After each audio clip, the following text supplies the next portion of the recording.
Hello friends, நான் உங்கள் கணேஷ். நீங்கள் பார்த்துட்டு இருக்கிறது டேஸ்ட் வித் அண்ணாச்சி. புரோட்டா சால்னா சுவைக்கு மயங்காத ஆளே இருக்காதுங்க. அந்த அளவுக்கு அது எல்லாருக்கும் பிடிச்சமான ஒன்று இது. அந்த புரோட்டாவுக்கு ஒரு சிக்கன் சால்னா ஊற்றி சாப்பிடும்போது வேற லெவல் டேஸ்ட்டில் இருக்கும். குறிப்பாக இந்த மதுரையில் சில கடைகளில் அந்த சிக்கன் சால்னாவை வச்சு சாப்பிடும்போது அதோட டேஸ்ட்டே நம்ம நாக்கில் அப்படியே நிற்கும். அப்படி ஒரு சிக்கன் சால்னாவை தான் இன்னைக்கு நம்ம செய்ய போகிறோம். சில அருமையான டிப்ஸ்களோட இந்த சிக்கன் சால்னாவை எப்படி செய்யலான்னு இப்போ வீடியோக்குள்ளே போய் பார்க்கலாம். அதுக்கு முன்னாடி நம்ம சேனலை இது வரைக்கும் சப்ஸ்கிரைப் பண்ணாதவங்க பண்ணிக்கோங்க. இப்போ நம்ம வீடியோக்குள்ளே போகலாம்.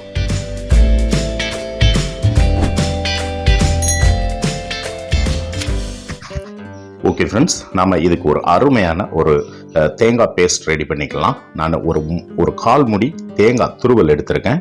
அது கூடவே 1 டேபிள் ஸ்பூன் அளவுக்கு சோம்பு, ஒரு 10லேருந்து 12 முந்திரி. இங்கே முந்திரிக்கு பதிலாக பொட்டுக்கடலை கூட சேர்த்துக்கலாம். கூடவே 1 டேபிள் ஸ்பூன் அளவுக்கு கசகசா. இதை ஒரு நைஸ் பேஸ்ட்டாக நம்ம ரெடி பண்ணிக்கலாம். இப்போ நான் மிக்சியில் அரைச்சி நல்லா நைஸாக அரைச்சி எடுத்துக்கிட்டேன். இந்த அளவுக்கு நல்லா நைஸாக இருக்கணும். ஓகே, அது ஒரு பக்கம் இருக்கட்டும். நான் இப்போ ஒரு பாத்திரத்தை எடுத்துக்கிட்டேன். அதில் ஒரு 100 மில்லி கடலை எண்ணெய் ஊற்றிக்கோங்க. ஊற்றிட்டு சூடானதும் கொஞ்சம் பட்டைத்துண்டு கொஞ்சம் தூக்கலாகவே இருக்கட்டும். ஒரு 4 பீஸ் அளவுக்கு போட்டுக்கோங்க. 2 பிரிஞ்சி இலை, ஒரு 3 அன்னாசிப்பூ, 3 ஏலக்காய், ஒரு 4-5 கிராம்பு. இந்த பட்டை இந்த வகையறாக்கள் கொஞ்சம் கூடுதலாக இருக்கணும்.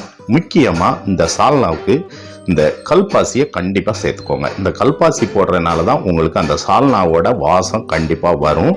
கூடவே ஒரு 100 கிராம் அளவுக்கு சின்ன வெங்காயத்தை நான் கட் பண்ணி சேர்த்துருக்கேன். கூடவே 2 பச்சை மிளகாய். இதை ஓரளவுக்கு லைட்டாக சேர்ந்து வர அளவுக்கு நம்ம வதக்கி விட்டுக்கலாம். இந்த அளவுக்கு வதங்கி வந்ததுக்கு அப்புறம் ஒரு 2 மீடியம் சைஸ் தக்காளியை கட் பண்ணி சேர்த்துக்கிறேன். கூடவே கொஞ்சமாக உப்பு சேர்த்துட்டு ஒரு முறை நல்லா கலந்து விட்டுருங்க. இந்த தக்காளி வெங்காயம் இதெல்லாம் நல்லா வதங்கி ஒரு தொக்கு பதத்துக்கு வரணும். அப்போ தான் சால்னா நல்லா இருக்கும். இப்போ இதை மூடி போட்டு ஒரு 2-3 நிமிஷத்துக்கு வேக விட்டுடலாம். அப்போ தான் தக்காளி நல்லா வதங்கி வரும். இப்போ பார்த்தாலே உங்களுக்கு தெரியும் தக்காளி நல்லா வதங்கி வந்திருக்கு. அதை ஒரு முறை நல்லா கலந்து விட்டுருங்க. இப்போ நான் ஒரு பெரிய வெங்காயத்தை, அதாவது பல்லாரி வெங்காயத்தை நான் மிக்சி ஜாரில் போட்டு அரைச்சி வச்சிருக்கேன். அதை இப்போ சேர்த்துக்கலாம். இந்த வெங்காயம் அரைச்சி சேர்க்கறதுனால சால்னா நல்லா கெட்டிப்பட்டு நமக்கு நல்ல ஒரு வாசத்தோடு வரும். அதனால் வெங்காயத்தை அரைச்சி சேர்த்து நல்லா கலந்து விட்டுக்கோங்க. அதோட பச்சை வாசனை போகிற அளவுக்கு ஒரு 2-3 நிமிஷத்துக்கு நல்லா வதக்கி விடுங்க. அதுக்கப்புறமா ஒரு 1.5 டேபிள் ஸ்பூன் அளவுக்கு இஞ்சி பூண்டு பேஸ்ட் அதையும் சேர்த்து அதை 1 நிமிஷம் வரைக்கும் நல்லா வதக்கி விடுங்க. அதோட பச்சை வாசனை போகட்டும். இப்போ இஞ்சி பூண்டு பேஸ்ட் சேர்த்து வதக்குனதுக்கு அப்புறம் ஒரு கைப்பிடியில பாதி அளவு புதினா இலை சேர்த்துக்கோங்க. இந்த புதினா இலை சேர்க்கறதும் இந்த சால்னாவில் ஒரு இம்பார்ட்டன்ட். அதனால கண்டிப்பா புதினா இலை, அதாவது புதினா இலையும் கல்பாசியும் மிஸ் பண்ணவே கூடாது. கண்டிப்பா சேர்த்துக்கோங்க. இந்த புதினா இலை போட்டு கொஞ்சம் வதக்கி விட்டுட்டு நான் ஒரு 1/2 கிலோ சிக்கனை இதில் சேர்த்துக்கிறேன். சேர்த்துட்டு கொஞ்சமாக மஞ்சள் பொடி, கொஞ்சமாக உப்பு சேர்த்து இந்த சிக்கனை நல்லா கலந்து விட்டுக்கலாம். சிக்கனை நல்லா ஒரு முறை கலந்து விட்டுட்டு இதை மூடி போட்டு வேக விடலாம். ஒரு 4-5 நிமிஷம் நல்லா வேகட்டும். இப்போ நல்லா அந்த சிக்கன்லேருந்து எண்ணெய் பிரிஞ்சு வந்துருச்சு. இந்த அளவுக்கு வந்தால் போதும்.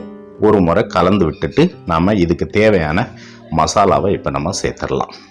நான் இதுக்கு ஒரு 3/4 டீஸ்பூன் அளவுக்கு மிளகாய் பொடி சேர்த்துக்கிறேன்.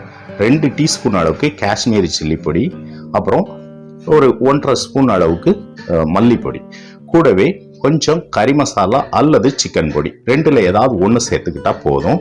கறி மசாலா சேர்த்துக்கிட்டாலும் ஓகே தான். இல்லை அந்த பட்சத்துக்கு சிக்கன் பொடி ஏதாவது ஒரு 1 டேபிள் ஸ்பூன் அளவுக்கு சேர்த்துக்கோங்க. சேர்த்துட்டு நல்லா கலந்து விட்டுடலாம். கலந்து விட்டு திரும்பவும் தண்ணி எதுவும் சேர்க்காம நான் மூடி போட்டு ஒரு 2-3 நிமிஷத்துக்கு வேக விட்டுருக்கேன். இப்போ கிட்டத்தட்ட இந்த சிக்கன் ஒரு 3/4 வேக்காடு வந்துருச்சு. மசாலாவோட நல்லா சேர்ந்துருச்சு. இப்போ நம்ம ஏற்கனவே முதல்ல அரைச்ச அந்த தேங்காய், சோம்பு, முந்திரி பேஸ்ட்டை இதில் சேர்த்துக்கலாம். சேர்த்துட்டு தேவையான அளவு நல்லா தண்ணி விட்டுக்கோங்க. ஒரு முறை கலந்து விட்டுட்டு அதோட கன்சிஸ்டன்சி பார்த்து திரும்பவும் நம்ம தண்ணி சேர்த்துக்கலாம். அதிகபட்ச தண்ணி இதில் சேர்க்கணும். அப்போ தான் சால்னா நல்லாவாக இருக்கும். இப்போது இதோட கன்சிஸ்டன்சி கொஞ்சம் திக்காக இருக்குது. அதனால் நான் கூடுதலாக கொஞ்சம் தண்ணி சேர்த்துக்கிறேன். இந்த அளவுக்கு அதோட கன்சிஸ்டன்சி இருக்கணும். ஏன்னா இதுக்கப்புறம் இன்னும் ஒரு 20 நிமிஷம் வரைக்கும் அது நல்லா ஃபுல் ஃப்ளேமில் கொதிக்க போகுது. அப்படி கொதித்து வரும்போது அதோட கன்சிஸ்டன்சி கரெக்டான சால்னாவுக்கு வந்துடும். இப்போ இந்த அளவுக்கு தண்ணி ஊற்றிட்டு உப்பு செக் பண்ணி பார்த்துட்டு திரும்ப தேவைன்னா நீங்கள் சேர்த்துட்டு மூடி போட்டு சரியாக ஒரு 15 நிமிஷத்துக்கு கொதிக்க விடுங்க. ஃபுல் ஃப்ளேமில் கொதிக்கட்டும்.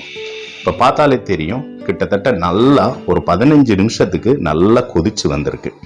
இதோட கன்சிஸ்டன்சி கிட்டத்தட்ட நெருங்கி வந்திருக்கு. இந்த அளவுக்கு வந்ததுக்கப்புறம் ஒரு முறை நல்லா கலந்து விட்டுட்டு ஓப்பன் பண்ணி ஒரு மீடியமுக்கும் கொஞ்சம் கம்மியான ஃப்ளேமில் நம்ம ஒரு 5 நிமிஷத்துக்கு விட்டுறலாம். இப்போ 5 நிமிஷத்துக்கு நல்லா கொதிச்சு வந்துட்டு இருக்கு. மூடி போடாமல் இந்த டைமில் கொஞ்சம் மல்லி இலை போட்டு நம்ம இதை ரெடி பண்ணிக்கலாம். அது மல்லி இலை போட்டுமே நான் இன்னும் ஒரு 2-3 நிமிஷத்துக்கு நான் விட்டுட்டேன். இந்த அளவுக்கு கரெக்டாக வந்திருக்கு. இப்போ பார்த்தாலே தெரியும் உங்களுக்கு அந்த சால்னாவோட கன்சிஸ்டன்சி கரெக்டாக வந்திருக்கு. சிலவங்க நல்லா திக்காக இருக்கிற சால்னா விரும்புவாங்க. ஆனால் இதோட ஒரிஜினாலிட்டி இந்த அளவுக்கு கன்சிஸ்டன்சி இருந்தால் தான் அது சரியான சால்னா. இப்போது நம்மளுக்கு அருமையான சால்னா ரெடி ஆயிடுச்சுங்க. நான் இப்போ வீட்டில் போட்ட பரோட்டாவுக்கே நான் அதை பயன்படுத்துகிறேன்.